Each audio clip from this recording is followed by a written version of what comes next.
I'm Carrie Gracie. My guest today is a diplomat, Xia Zukang, Chinese ambassador to the United Nations. Talking about Taiwan, it's a fact that Taiwan is a part and parcel of China. It has always been part of China. Taiwan is the most important issue. That is to say, this issue on which we don't have any room for compromise. Why don't you just shrug and let the Taiwanese do their own thing? Well, I think for any sovereign country in the world today, no country will tolerate, the division of the country forever. We are product of history, product of the civilization. That's the way we look at it. And according to United Nations Charter, the sovereignty, territorial integrity is the most sacred thing. It should be protected.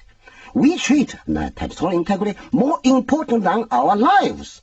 It's a very pragmatic approach.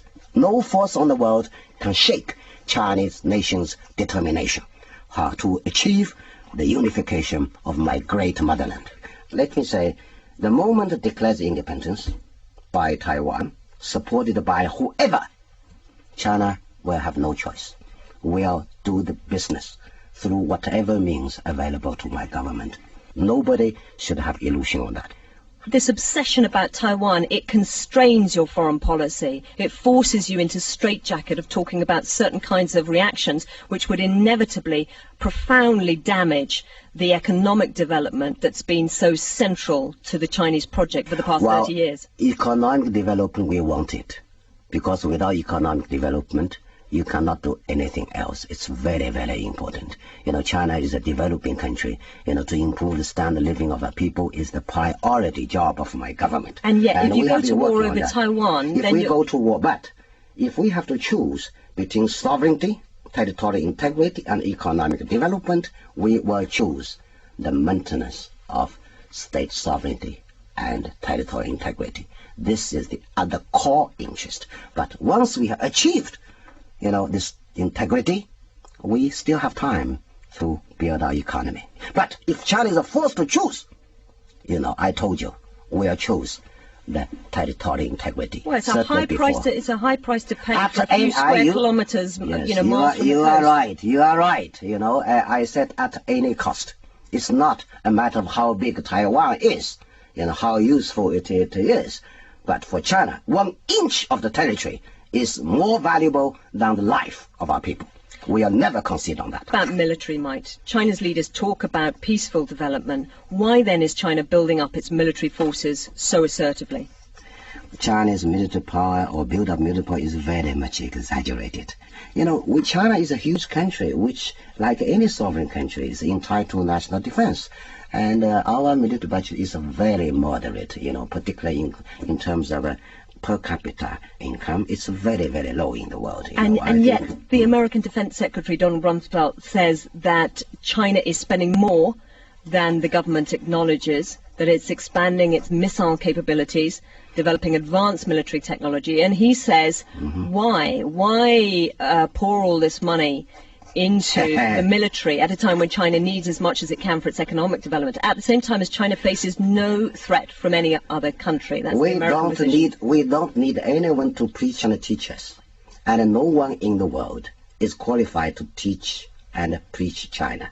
And the United States, as far as the military business is concerned, U.S. is the least qualified guy to preach and teach China, because it has the biggest military arsenal in the world. It's the most advanced technology and science technology for their military build-up. It has the biggest military budget, yet this guy is telling us, China, you should stop. It's not in your interest. Okay, it's better for U.S. to shut up. Keep quiet. It's much, much better. China, the military build-up is not threatening anyone. It's for legitimate defense. If you don't have any ambitions, you should not be afraid of.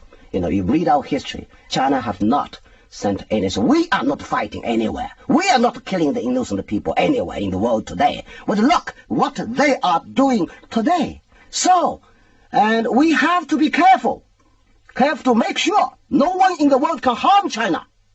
We are determined to defend our country. With little bit military increase, they are trying to make a huge story about it. I want to tell U.S. that are you the number one? Is it true that you have almost 50% of world military budget? And why do you have that? And China's population is 6 times or 5 times that of the United States. China's territory is as big as the United States. Why blame China? No, forget it. It's high time to shut up. Don't preach and teach China. I'm sorry, because I'm being not diplomatic in using my language. Well, it's quite interesting, isn't it? But I feel very strongly about it. Yes, and it clearly makes you angry. We don't have any soldier abroad. We're not killing anyone. Look what the way they are doing in the world today, right? So, China is threatening. China's build-up is not in China's interest. Who knows China better? China itself knows it better. China is not a member of any military alliance. Look, being a superpower, it is building up all kinds of alliances in the world today. For the defense of the territory of the United States? Right. Don't tell us anyway. It's U.S.'s sovereign right to do whatever they deem good for them. But don't tell us what is good for China. Thank you very much. Our military capability is exclusively for the self-defense, to make sure to deter those who dare to harm China.